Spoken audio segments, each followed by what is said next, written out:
અને હજી 2 મહિના પહેલાં મારી બેનના લગ્ન થયા. એટલે લગ્નમાં ઘર વરઘોડો આવે એટલે બધા બહુ બધા ડાન્સ કરતા હોય, મજા કરતા હોય. એટલે બધાને બહુ ડાન્સ કરતા જોઈને એ દેવમે મારી ભત્રીજી ક્ષિતિજાને એવું કીધું મારે લગ્ન કરવા છે કે આ બેઠો છે ને હું કહું છું. એટલે મારી ભત્રીજી ફરિયાદ કરવા આવી એ કે નેહલાને લગ્ન કરવા છે. એટલે હવે બેની ઉંમર એવી હતી કે મારે સીધા જવાબ તો અપાય એમ નહોતી કે આમાં કરવામાં કાંઈ માલ નથી, તારા પપ્પાને જો ને તારા મમ્મીને જો, એવું તો કહી શકાય ને. એટલે મેં એમ થોડુંક શિક્ષકનો જીવ એટલે મારે કીધું બેટા આપણે મોટા થઈએ ને તો ત્યારે લગ્ન કરાય, આપણે ભણી લીધું હોય, નોકરી કરીએ. મને કે ના ના બહુ મોટા થાય પછી છોકરી નથી મળતી. આવી આપણે બધાને ખબર છે. 8 વર્ષના છોકરાને ખબર પડી ગઈ કે બહુ મોડું કર્યું ને તો પછી હાથમાં નહીં આવે. અને આપણે 25 વર્ષે 35 વર્ષે હજી ચોઈસમાં આપણે ન રહ્યા. એટલી સ્માર્ટ પેઢી છે કે જેને તમારે ક્ષણે ક્ષણે જવાબ આપવા પડશે.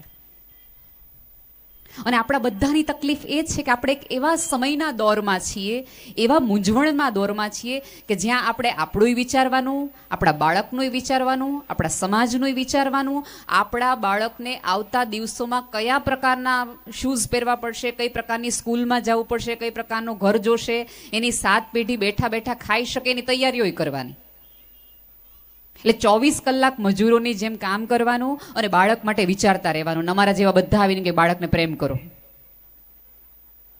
એટલે તમને એમ થાય કે પ્રેમ કરું કે એની હાથ પેટી બેન ખાઈ હકે માટે મજૂરી કરું, બેન નક્કી કરી લ્યો. એટલે મા બાપની ખરેખર અત્યારના મા બાપની બહુ ખરા આમ કહેવાય તો મૂંઝવણ ભરી સ્થિતિ છે. બહુ એમને માટે કામ કરવું પડે છે. અને આપણે તો આમ ડરમાંથી મોટી પેઢી થઈ ગયા. મને એકવાર કહેતી આવી છું કે આપણે બધી જનરેશન છીએ ને એ પેલા મા બાપથી ડરતા હતા, પપ્પાથી ડરતા હતા, દાદાથી ડરતા હતા, કાકાથી.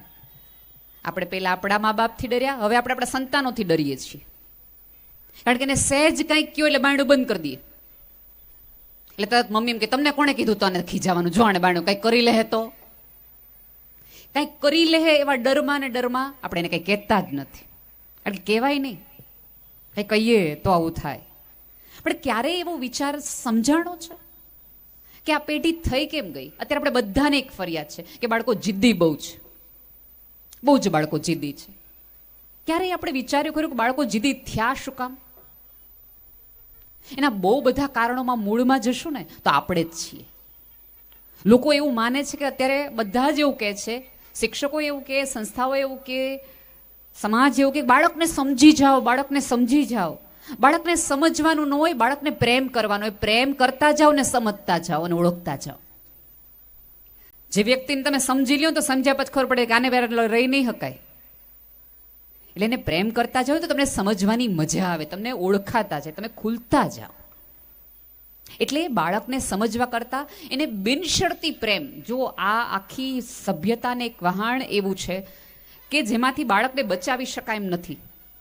તમારે એને ફોન આપવો જ. અત્યાર સુધી કોરોના પહેલાં આપણે બધાને એવું કહેતા હતા કે બાળકને ફોન નહીં આપવાનો, ફોન નહીં આપવાનો, ફોન નહીં આપવાનો. અને કોરોના દરમિયાન અમે બધા એવા શિક્ષકોએ કીધું બાળકને ફોન આપજો, અમે 3 વાગે આવશું ઓનલાઈન. જેની ના પાડી હતી એના આધારે અમે તમને મૂકી દેવા પડ્યા, જેનાથી દૂર લઈ જવા પડ્યા એમાં તમને પ્રવેશી જવા પડ્યું. અને હવે પાછા અમે બધા કહે છે ફોનથી દૂર કરો, ફોન. અરે 2 વર્ષના એવા થઈ ગયા. અને બીજું આ ભૂલ ક્યાં થઈ ખબર છે? કે અત્યારે 6 મહિનાનું 12 મહિનાનું બાળક, 1.5 વર્ષનું બાળક મોબાઈલ અડે ને અને એમાંથી કંઈક એને આવડી જાય. એટલે આપણા ઘરે મહેમાન આવે તો આપણે એટલું હોશિયાર છે ને, હજી 1.5 વર્ષનું છે ને, તમે વાત માનશો મને નથી ખબર કે યુટ્યુબ ખોલાય. એને ખબર છે યુટ્યુબ કેમ ખોલાય. પછી 2-3 વર્ષનું બાળક હોય, મને ગમે એવા પાસવર્ડ બદલી નાખો તો હારણ ખબર જ પડી જાય. લે પાસવર્ડની કેમ ખબર પડી જતી હશે? એટલો હોશિયાર છે. એટલે બાળકના મનમાં એવું થઈ જાય કે હોશિયાર હોવું એટલે શું? તો કે મોબાઈલ ઓપરેટ કરતા આવડતો હોય તો તમે હોશિયાર. કારણ કે તમે જાહેરમાં વખાણ કઈ વસ્તુના કર્યા? મોબાઈલને લઈને. તમે ક્યારે એવા વખાણ ન કર્યા કે સવારે ઉઠીને એટલું કોઈ દિવસ રડે નહીં, સ્માઇલ સાથે ઊભું થાય? એના તમે વખાણ ન કર્યા. કારણ કે અત્યારે તો આપણે આખી પેઢી કઈ પ્રકારની છે કે વખાણ કરો એ મજાના. અત્યારે અહીંયા જે 10-15 દીકરીઓએ સરસ મજાનું નાટક કર્યું ને, એ નાટક જોઈને અથવા ઓલો સરસ મજાનો દીકરો 2 મિનિટ બોલી ગયો, એ બધું આપણે સાંભળ્યું નથી, માત્ર જોયું છે. ઘરે જઈને આપણે શું કરવાનું છે? જોયું ઓલો કેવું બોલતો તો, આમ હોય તરત આપણે છાપામાં કોઈ પણ મોટો ફોટો જોઈએ ને એટલે આપણે તરત આપણા છોકરાને એમ કહીએ, જો એના પપ્પા શું કરતા હતા, બોર્ડમાં પેલો આવ્યો, જો આણે શું કર્યું હતું, આના જેવા થવાય, આના જેવા થવાય, આના જેવા થવાય. ફોર્બ્સની યાદીમાં મુકેશભાઈ અંબાણી આજે પહેલા નંબર. તમારા છોકરાએ કોઈ દી આવીને તમને કીધું જો આવા પપ્પા હોય? કીધું? ક્યારેય કોઈ છોકરાએ તમને આવીને કીધું? તમે માર્કશીટ જોઈને ચોક્કસ એવું કહો છો કે આવું આવું બનાય, આવું બનાય. તમારા છોકરાએ કોઈ દિવસ બીજાની પાસબુક લાવીને કીધું જો પપ્પા આને કહેવાય પાસબુક, આંકડા તો જુઓ? આજ સુધી કોઈ દિવસ કીધું? કોઈ છોકરાએ પોતાની મમ્મીને એમ કીધું તું દીપિકા પાદુકોણ થાય તો જ આપણે ગરમ રોટલી ખાવી, બાકી ખાવી જ નથી? કીધું? તમે સતત એને કહ્યું હાઈટ વધારે, હાઈટ વધારે, હાઈટ વધારે, બોડી બનાવો, બોડી બનાવો. તમારા સંતાને ક્યારેય તમારા બોડી ઉપર એક વાક્ય કીધું જ તમને? તમને ક્યારે એણે કોઈ ફરિયાદ તમારા માટેની કરી જ? એની ફરિયાદો 2-3 હોય કે તમે ખીજાયા જ કરો છો, તમે ટોક્યા જ કરો છો, તમે મન રોક્યા જ કરો છો. અને અહીંયા બેઠેલી તમામ મમ્મીઓને મારી 2 હાથ જોડીને વિનંતી છે કે પપ્પાને ફાઇનાન્સર નો બનાવો, પપ્પાને ખીજાવાનું મશીન ન બનાવો. કારણ કે શું થાય છે ખબર છે? સવારે પપ્પા જાય ત્યારે છોકરા સ્કૂલે વયા ગયા હોય કે બાળકો સૂતા હોય, એટલે બાળકના પ્રેમની કે પિતાના પ્રેમની અસર બાળકોને પહોંચે જ નહીં. અને હવે પુરુષ છે, થાકી હારી હાંફીને બોસનું સાંભળીને 3 જણાએ પૈસા દીધા હોય, પૈસા ન દીધા હોય, 2 જણાએ બૂથ મારી લીધા હોય, કીધા હોય, કમિટમેન્ટ પૂરા ન થયા હોય, સાંજે પાવતા હોય, રસ્તામાં ટ્રાફિક આટલા બધા નિકોલ અમદાવાદમાંથી પસાર થતા હતા હોય, 3 જણાને પગ ભટકાણા હોય, ખીજાણા હોય, 2 જણાએ મોઢા બગાડ લીધા હોય, કેટલું બધું થયું, ઈએમઆઈના ખર્ચા હોય, તા એને મમ્મીનો ફોન આવ્યો તારી વહુ હોય કાબુમાં નથી રહેતી, મોટા ભાઈએ કીધું કે હું હમણાં માંડું છે ને, આવું કેટલું બધું આવ્યું હોય. અને આ ટેન્શન યારે પાછું ઓલું સોશિયલ મીડિયાનું તો હોય જ તે, ક્યારનો ફોટો મૂક્યો હજી 25 લાઈક આવી નથી. આ બધા ફ્રસ્ટ્રેશનમાં પિતા એન્ટર થાય ઘરમાં, અને છોકરા તોફાન કંઈક કર્યા હોય ને મમ્મી એમ જ આવા દે તાર પપ્પાને, જોઈ લે આવા દે તાર પપ્પાને. એટલે હજી તો પિતા એન્ટર થાય થાય થાય તા મમ્મી તરત તમે બધું મૂકી દો, પેલા આને કાંઈક કહી દો. એટલે પપ્પા થોડા ગુસ્સામાં હોય, એટલે ફ્રસ્ટ્રેશનમાં હોય, એટલે પેલું બૂટ કાઢીને સટ્ટાક દઈને એક લગાવી દે. એટલે છોકરા નું થાય કે આ ઘરે હું કામ આવતા હશે મને મારવા હાટું? સ્વાભાવિક છે આવું બાળકને મનમાં થાય. અને પછી બાળક રડતું રડતું રસોડામાં મમ્મી પાસે જાય, રોવા માંડે, પપ્પાએ મને માર્યું, પપ્પાએ મને માર્યું. એટલે મમ્મી શું કે મારે કાનોડો મેં તને ના પાડતી હતી કે તોફાન કરીમાં જો પપ્પા ખીજાણા ને. એ છોકરાને એમ થાય કે આ એક સ્ત્રી યશોદા છે, આ મમ્મી જ સમજે છે, આ પપ્પા તો ખીજાવા સિવાય કાંઈ કામ કરતા નથી. પણ એ બાળકને તમાચો માર્યા પછી, બાળક સૂઈ ગયા પછી પપ્પા એના રૂમમાં પંખો કરી અને ચાદર ઓઢાડી માથે હાથ ફેરવીને કિસ કપાળે કરે છે, એ મમ્મી કોઈ દિવસ નહીં કે. બાળક સવારે ઉઠે ત્યારે ઓલું મોઢું ચડાવેલું વાળા પપ્પા જેને જોયા હોય ધડ દઈને વયું જાય. અને ત્યારે પપ્પાએ થોડુંક ઓલું શેરબજાર આંકડા જોવાના હોય, પપ્પા બાળકની સામે સોરીનું કંઈક મૂળ ન આવે. એટલે મમ્મીઓને બહુ 2 હાથ જોડીને વિનંતી છે કે આવું બધું કરવાના બદલે એને પિતાના પ્રેમ, પિતાના સંઘર્ષો, અને એને કહો કે પપ્પા દિવસમાં 8-8 કલાક બહાર રહે છે ને રખડવું ન કહેવાય, કામ કરવું કહેવાય. પપ્પા શું કામ બહાર વધુ રહે છે એ એને સમજાવો. તમે એવું માનતા હો. અને મા બાપનો સૌથી મોટો પ્રોબ્લેમ એ છે કે બાળકને ચોઈસ આપે છે કે તને મમ્મી ગમે પપ્પા ગમે. આવી કોમ્પિટિશન તમે શું કામ કરો છો 2 વ્યક્તિઓ વચ્ચે? અત્યારે તમે જો નવી જનરેશન છે ને, એને કાં તો લગ્ન નથી કરવા, અને લગ્ન કરવા છે તો બાળકો નથી કરવા. તમને ક્યારેય વિચાર આવ્યો છે કે આવું સડનલી આ ચેન્જ કેમ આ પેઢીમાં આવ્યો છે? એટલે તરત આપણું મન કે પશ્ચિમી સંસ્કૃતિમાંથી આવું બધું શીખીને. કાંઈ પશ્ચિમી સંસ્કૃતિમાંથી તમને જોઈને મોટા થયા છે કે 2 જણા લગ્ન કરીને બાંધતા હોય તો ઉપાડામાં પડવું જ નહીં. અને 2 જણ લગ્ન કરે અને બાળક માટે આટલી બધી માથાકૂટ 2 જણાએ કરવું હોય તો બાળક જ ન કરવું. એક વસ્તુ યાદ રાખજો, આપણા બાળકો આપણને સાંભળીને નહીં, આપણને જોઈને મોટા થાય છે. તમે જેવું કરો છો એનું રિફ્લેક્શન એ છે. એક સ્પેલમાં દરેક બાળકનો હીરો છે એના પપ્પા હોય, પપ્પા કરે એમ જ એને કરવું હોય. તમે જો બાળક નાનું હોય ને ત્યારથી એને પપ્પાના ચપ્પલ જ પહેરવા હોય, છોકરીને મમ્મીની સાડી જ પહેરવી હોય, મમ્મીના ચપ્પલ જ. એટલે એનો રોલ મોડેલ કોણ છે? મમ્મી અને પપ્પા. પછી જેમ જેમ જેમ જેમ જેમ તમારા અને મારા એના ખરાબ અનુભવથી નક્કી કરે કે આના જેવું જ નથી જ થવું, ગમે એ થવું, પણ આના જેવું નથી થવું. અને અહીં સુધી ક્યાંક ને ક્યાંક આપણે બાળકને લાવીએ છીએ. બાળક એ કોઈ 24 કલાકની જ માત્ર જવાબદારી કે માત્ર કોઈક આવતા ભવિષ્યનું તમારું રોકાણ નથી. બાળક તો એક તો 24 કલાક ઉજવાતો એક આનંદનો પ્રહર છે, જેની મજા લેવાની હોય. બાળક માટે તમે માનતાઓ કરી અને બાળકને ઈશ્વર પાસેથી માગ્યું છે, એટલે એને એના ઉત્સવને ઉજવવાનો હોય. આટલું બધું ગંભીરતાથી લેવાની જરૂર નથી. અને થોડું તમે જે શૈક્ષણિક સંસ્થાઓમાં તમારા બાળકને મૂકો છો એના ઉપર થોડી શ્રદ્ધા રાખો. આપણે ત્યાં તકલીફ શું થાય છે ખબર છે? સાદો એક કિસ્સો એક્ઝામ્પલથી આપું તમને. બધા અહીંયા બેઠેલી મુગલે આઝમ બધાએ જોયું હશે, નહીં જોયું હોય તો સાંભળ્યું હશે. મુગલે આઝમ ફિલ્મ બનતું હતું ને ત્યારે તમને ખબર છે કે એ સમયનો બહુ મોટો સેટ, આખું જાજરમાન બનાવેલી આખી ઘટનાની વાત હતી.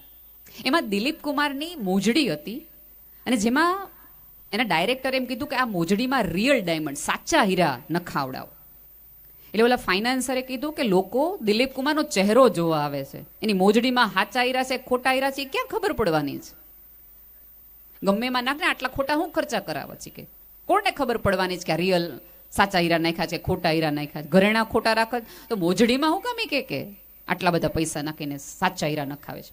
ત્યારે ડાયરેક્ટર બહુ સરસ જવાબ આપ્યો હતો કે સાચી વાત છે, કોઈને ખબર નહીં પડે. આમાં હું ગમે કાચના ટુકડા નાખું ને તોય ઓડિયન્સને નહીં ખબર પડે. લોકો જોવાના છે માત્ર દિલીપ કુમારનો ચહેરો જ, તેનો અવાજ જ, તેની વાતો જ તે. પણ એ મોજડી પહેરે અને દિલીપ કુમારને સભાનતા હોય કે મેં જે મોજડી પહેરી છે એમાં સાચા હીરા છે. એ તોર અને કોફમાં જે ચાલે ને દિલીપ કુમાર, ત્યારે એને લાગવું જોઈએ કે હું દિલ્હીનો બાદશાહ છું. એ ફિલિંગ માટે મારે એને પહેરાવી છે. આ યુનિફોર્મ તમારા બાળકો જે પહેરે છે ને એ દિલીપ કુમારની હીરાની સાચા મોજડી જેવા જ છે. કે એને ફીલ થવું જોઈએ, એને પ્રાઉડ થવું જોઈએ કે હું કઈ જગ્યાનો છું, હું કયા કુટુંબનો છું, હું ક્યાંનો છું, હું ક્યાં સાથે જોડાયેલો છું. પણ આપણા બધાની ભૂલો કઈ છે ખબર છે?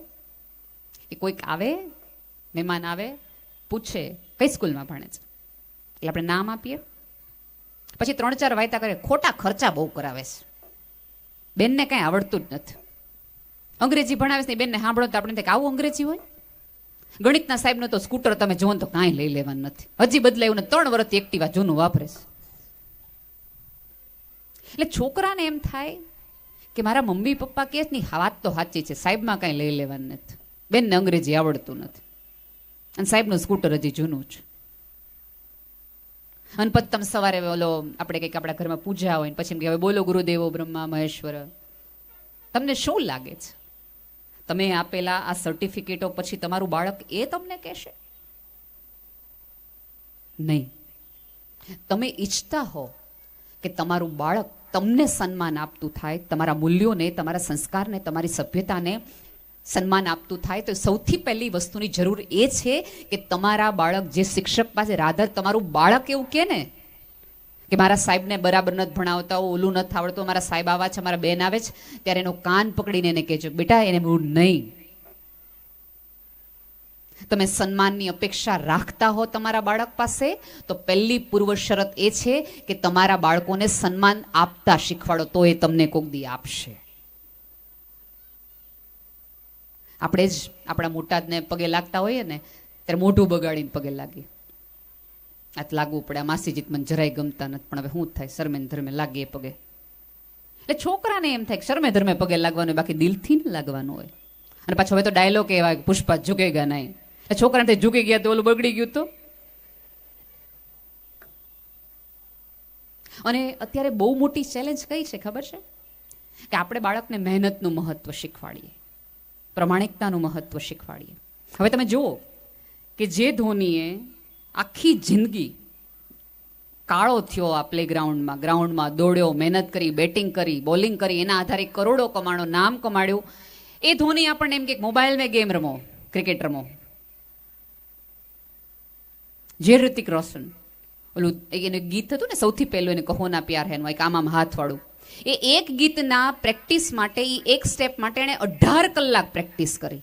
એક સ્ટેપ માટે 18 કલાક કાળી મજૂરી એણે કરી. એ ઋતિક રોશન કે આરામ સે બેઠ કે ગેમ ખેલો ના. એટલે તમે 18 કલાક ગ્રાઉન્ડમાં મેદાન કરો ને અમારા છોકરાને એમ કે મોબાઈલમાં રમાય રાખો એમ.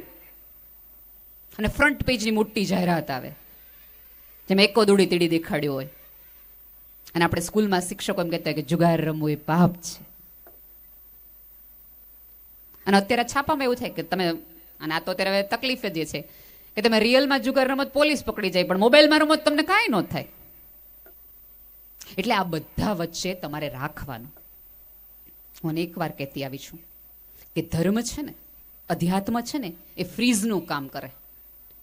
તમે કોઈ પણ પ્રકારનો ફ્રૂટ છે, કોઈ પણ પ્રકારની વ્યવસ્થા છે ને, એ ફ્રીઝમાં મૂકો ને તો ઓછી બગડે, મોડી બગડે, એનું આયુષ્ય થોડુંક વધુ થઈ જાય. કોઈ પણ પ્રકારનું સંસ્કારનું જે ફ્રીઝ છે એમાં જો તમે તમારા સંતાનોને મૂક્યા ને તો તમારે કંટ્રોલ કરવા નહીં પડે, એ સ્વયં કંટ્રોલ થઈ જશે પોતાની જાત ઉપર. એના જાત ઉપર એને કાબુ રાખતા શીખવાડો. એને થોડાક અધૂરાને ઓછા રાખો. અત્યારે એક આપણા બધા મા બાપમાં એક બહુ વિશિષ્ટ પ્રકારની ચલણ ચાલ્યું છે કે અમારા બાળકોને અમારે બધું જ આપવું છે જે અમને નથી મળ્યું. અમને નથી. બહુ સારી વાત છે કે તમને નથી મળ્યું એ તમે બધું જ તમારા બાળકને આપો, પણ તમારા બાળકને થોડી રાહ જોતા શીખવાડો. એની બધી જ જીત એ સમયે પૂરી ન કરો. આ તો આપણે બહુ પ્રેમથી કહીએ એના પપ્પા તેનો પડ્યો બોલ જીવે, હા અવારે બોલે હાંજે વસ્તુ હાજર. એ રીતે તમે માનતા હો કે તમારા બાળકોનો તમે પ્રેમ હાસિલ કરો છો તો ભૂલી જજો તમે તમારા બાળકને સૌથી વધુ બગાડો છો. થોડીક વાર તમારા બાળકને રાહ જોડાવશો ને, આજે નહીં કાલે, કાલે નહીં પરમ દિવસે, શનિવારે જશું, રવિવારે જશું, તો જો એકચ્યુઅલી એ વસ્તુની એને ઈચ્છા હશે ને તો એને રવિવાર સુધી યાદ રહેશે. 80% વસ્તુમાં તો કાંઈ ટીવીમાં જોયું છે કે ફ્રેન્ડ્સ પાસે જોયું છે, એટલે એના મગજમાંથી ભૂલાઈ જશે. અને એકચ્યુઅલી એને ઈચ્છા હશે અને રવિવારે 5-7 દિવસ રાહ જોયા પછી એની વસ્તુ મળશે ને તો એ વસ્તુની એને કદર હશે. તમે જુઓ અત્યારના છોકરાઓમાં કોઈ વસ્તુની કદર નથી. આપણે બધા એવા છીએ કે જેને દિવાળીમાં જ કપડાં મળતા હતા નવા, એટલે દિવાળીના એ નવા કપડાનો આપણે બધાને આનંદ હતો. અત્યારે આપણે આપણા બધા બાળકોને લગભગ સરેરાશ મહિને એક જોડી કપડાં અપાવે. તમે જુઓ ને કપડાનો ખાસ આનંદ નથી. નવા કંપાસનો, નવી પેન્સિલનો, આપણે બધા એવા જનરેશનમાં છીએ કે આપણે આપણી પેન્સિલ હાવ નાની થઈ ગઈ હોય, પપ્પા કે મમ્મીને બતાવીએ ત્યારે આપણે નવી પેન્સિલ મળતી. અને એ દિવસે સ્કૂલે જવાની આપણને સૌથી વધુ મજા આવતી કારણ કે આપણી પાસે નવી પેન્સિલ હોય. અને હવે તો કંપાસમાં 5-5 પેન્સિલ હોય, એટલે અભાવ ફીલ જ નથી થતો. અને જેને અભાવ ફીલ ન થાય ને એને કોઈ દિવસ ભાવ માટે અભિમાન પણ ન થાય ને સ્વમાન પણ ન થાય. થોડા એને વંચિત રાખવાની નથી કહેતી, થોડી રાહ જોતા કરતા શીખવાડો, વેઇટિંગ. અને સમજાવો કે બેટા દરેક વસ્તુ છે ને એટીએમ જેવી નથી હોતી, કાર્ડ નાખો અને પૈસા નીકળે. એની માટે પૈસા તમારે બેંકમાં નાખવા પડે તો એટીએમમાંથી નીકળે. ઇઝી મની એને આવી ગયું છે. એની બદલે થોડું એને મૂલ્ય સમજાવો, મહત્વ સમજાવો, વસ્તુ સાચવતા શીખવાડો. બહુ બધું ન આપી દો, થોડુંક ઓછું હશે ને તો થોડાક ઓછા માટે એને એક જીજીવિષા, વિસ્મય રહેશે. બાળક હોવું એટલે શું? બાળક હોવું એટલે નાના હોવું, ગીગલી હોવું, તોતડી ભાષા, બાખોડિયા ભરવું એ નહીં. બાળક હોવું એટલે તમારી અંદર વિસ્મય હોવું. નવી વસ્તુ માટે તમે આમ જુઓ કે વાહ, પતંગી ઉડે, ચકલી બોલે. અને આપણે તો કેવી સભ્યતા અને સંસ્કૃતિમાંથી આવીએ છીએ કે જ્યાં ચાંદાને મામા કહેવાય, કાકડાને કાકા કહેવાય. તમે વાર્તાઓ પહેલાની જુઓ. હવે તો મને ખબર નથી કેવી રીતે વાર્તાઓ કહેવાતી હોય છે કે જેમાં ચક્કી બહેન કહેવાયતા, ચક્કા ભાઈ કહેવાય, ચાંદા મામા કહેવાય. એટલે પ્રકૃતિના દરેક તત્વો કે જે નિર્જીવ છે કે સજીવ એને પણ માનાર્થે બોલાવવાના, તો સજીવને તો કેટલું સન્માન આપવાનું હોય. એવી રીતે શીખવવામાં આવતું હતું. એની બદલે આપણે તુકારા સુધી. અહીંયા બેઠેલા તમામ પેરેન્ટ્સને વિનંતી છે કે તમને સ્કૂલ, સંસ્થા, શિક્ષક ગમે કે ન ગમે, પણ ઘરમાં એને તુકારે બોલાવવાનું તો બંધ જ કરતો. જોઈ તારી બેન, અને તુકારેની માનાર્થે બોલાવો. અને બીજું, આપણે જે ભૂલ બીજી કરીએ છીએ એ દરેક વખતે પિતા જે છે, ઘણી વખત આ ભૂલ ખાસ્સી ભાઈઓથી થાય છે કે જ્યારે હોય ત્યારે આપણા બાળકોને આપણે વારાઘડી કહીએ આ મારું ઘર છે, આ મારું કમાયેલું છે, ન ફાવતો ઘરમાં જ નીકળી જજો, આ કરજો, તે મારું મારું મારું મારું એટલું બધું એના મગજમાં ઘૂસી જાય છે. એ રાહ જોવે છે કે કે દિવસે મારું આ બધું થાય. જ્યારે આપણે વૃદ્ધ થાય ને ત્યારે બાયું ચોડાવીને એમ કે જો આ બધું આપણું છે, ફાવતું હોય તો રહ્યો. શીખવાડ્યું કોણે? મારા તારાની ભાષા શીખવાડી કોણે? આપણે. એની બદલે આપણા બાળકને શીખવાડો. અને અત્યારે તકલીફ શું છે ખબર છે? કે આપણા બાળકોને બધાની બાયોગ્રાફી ખબર છે, કે ઝુકરબર્ગ કેવી રીતે આગળ આવ્યો, એને એલન મસ્ક અહીં સુધી કેવી રીતે પહોંચ્યો, આખી બાયોગ્રાફી યુટ્યુબમાંથી એણે જોઈ લીધી છે. ધીરુભાઈ અંબાણી કેવી રીતે મોટા થયા, કેવો રીતે સંઘર્ષ કર્યો, એની પાસે કાંઈ નહોતું, અહીં સુધી આવી ગયા, એને ખબર છે. આપણા બાળકને દરેક સફળ માણસની સંઘર્ષની કથા ખબર છે, પણ આપણા બાળકને એના દાદા, એના પપ્પા, એની સંઘર્ષ કથા ખબર છે? નહીં. એટલે એને ત્યાંનું બધું ખબર છે, નાઇલ નદીની આરામથી ખબર છે, પણ સાબરમતી નદીની હિસ્ટ્રી એને નથી ખબર. એને બધા ધર્મોની ખબર છે, એને બધી વાતોની ખબર છે, એને બધા ગૂગલની ખબર છે. એને એ ખબર છે કે આના સંજય દત્તના પપ્પાનું નામ આ છે, અભિષેક બચ્ચનના પપ્પા નામ ના છે. પણ તમારા બાળકને તમારા દાદા એનું નામ ને એના દાદાનું નામ તો કે નથી ખબર. અને પછી તમે એમ કહો કે સંસ્કૃતિ ને સભ્યતા ટકતી નથી, તેના મૂળિયા સુધી તમે કોઈ દિવસ એને લઈ ગયા તો એ જાય? બાળક તો છે ને સાહેબ એક છોડ છે, જેને ઉછેરવાનો હોય, એને સંભાળ આપવાની હોય, પ્રેમથી લાગણીથી એમાં પાણી આપવાનું હોય. બાળક પતંગિયું છે, એને ઉડવા આપવા જોઈએ, એની આંખોમાં એની પાંખોમાં ક્ષમતા વધે, શક્તિ વધે એવું પોષણ આપવું જોઈએ, પણ એને આકાશનું આપવાનું હોય. તમારા બાળકોના ચરણમાં ક્ષમતા વધે, એ ચાલી શકે, એની માટે દૂધ બદામ બધું જ આપો, પણ એને નકશો ન બનાવી દો. એની યાત્રામાં એની સાથે ને પડખે ઉભા રહ્યો. અત્યારે તકલીફ આપણા બધાની એ છે કે બાળકને ક્યાંક સમજાઈ ગયું છે કે આપણા મા બાપને આપણાથી અપેક્ષા છે ને એટલે આપણને મોટા કરે છે. આ બહુ જ સ્માર્ટ જનરેશન છે. હમણાં જ મારી પાસે એક કાઉન્સેલિંગ માટે મા બાપ આવ્યા હતા. એના છોકરાએ મને બહુ પ્રેમથી કહી દીધું. એ છોકરો લગભગ 14-15 વર્ષનો હતો. એ કે નેહલબેન, મને તો હમણાં એટલે મોટો કર્યો છે કે એને વારસદાર તો જોઈએ ને. અને વાત ખોટી સાવ નથી, સાવ ખોટી તો નથી. ક્યાંક ને ક્યાંક આપણા બધાની અપેક્ષા એવી છે. અને આપણે આપણા દાદા દાદી નથી રાખવા, અને આપણે ઈચ્છીએ કે અમે વૃદ્ધ થઈ ત્યારે તો અમારો ટેકો બનશે. એવું તો કઈ રીતે બની શકે? હજી કહું છું કે બાળકો જોઈને મોટા થાય છે. એની હાર્ડ ડિસ્ક છે ને, એમાં તો બહુ સારી મેમરી છે. મેં કીધું એમાં 5G જનરેશન છે, ક્લાઉડમાંથી બધી વાતો કાઢશે કે 2024, 23માં, 22માં, 20માં તમે શું શું કર્યું હતું ને બધી એને ખબર હશે.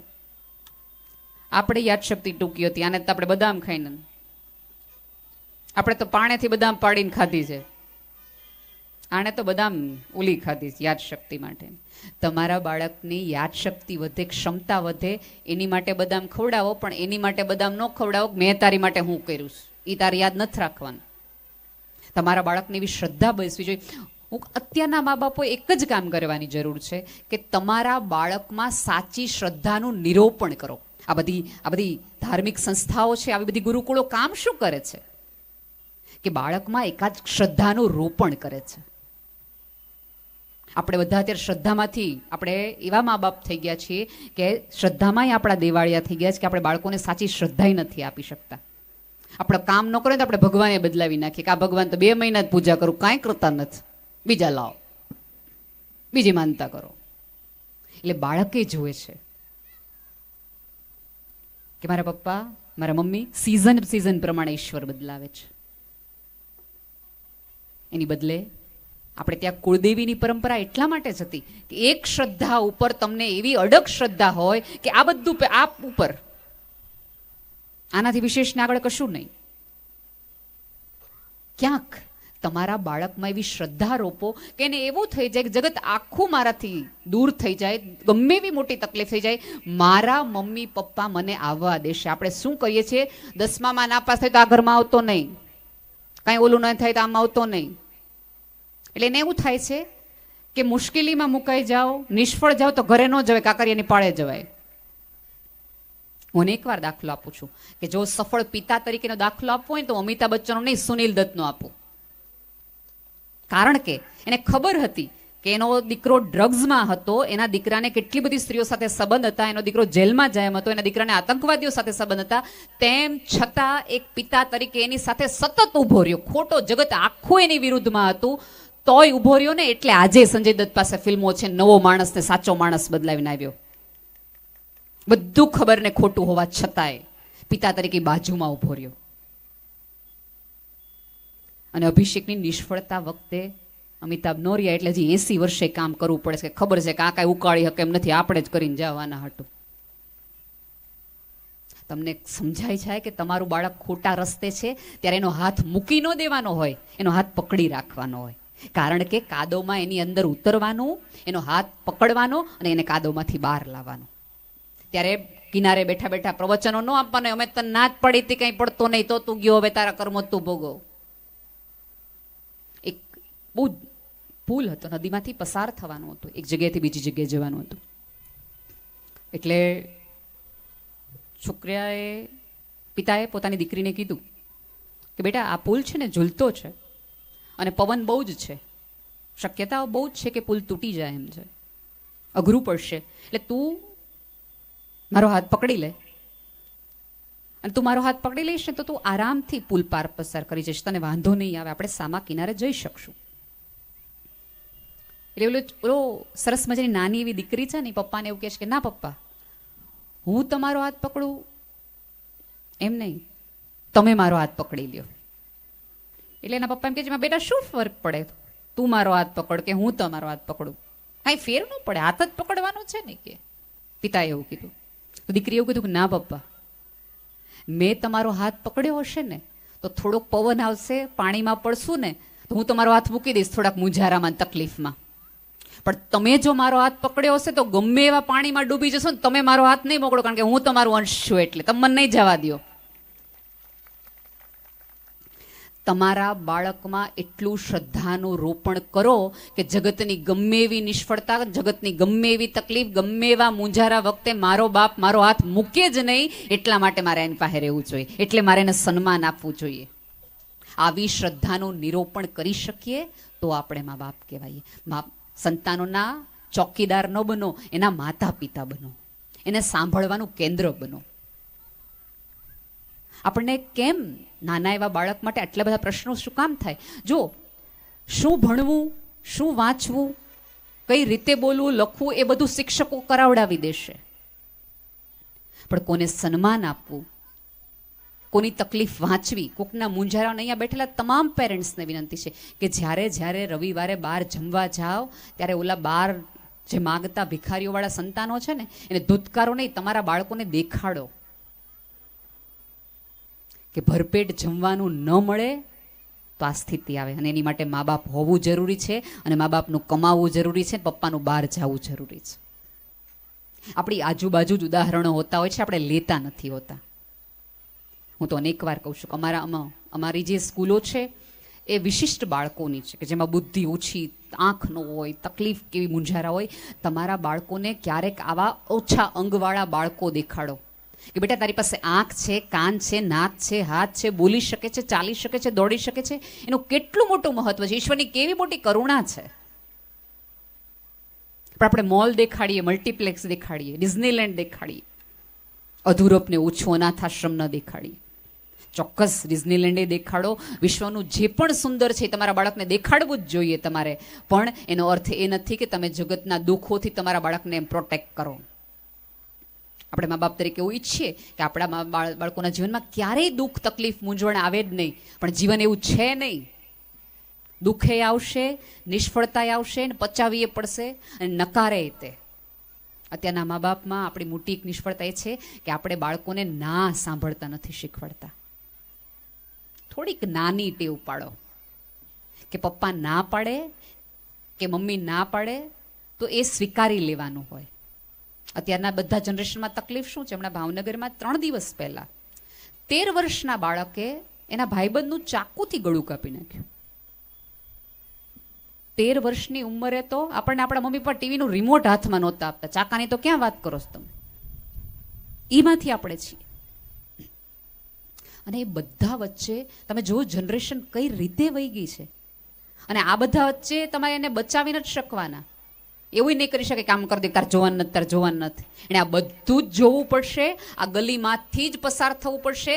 ત્યારે માત્ર ને માત્ર જે કામ લાગશે એ તમારા આપેલા સાચા સંસ્કાર જ એવું હશે કે જેને બચાવી શકશે. મોબાઈલને તમે લેમિનેશન કરાવડાવો છો ને, સંસ્કાર, ધર્મ, અધ્યાત્મ બીજું કશું નથી. આ લેમિનેશન છે. ગમે એવા સ્ક્રેચીસ પડે, ગમે એવું કાંટ પડે, પણ ઓરિજિનલ પીસને કાંઈ તકલીફ ન પડે. અફલાતું ને એવું રહીએ.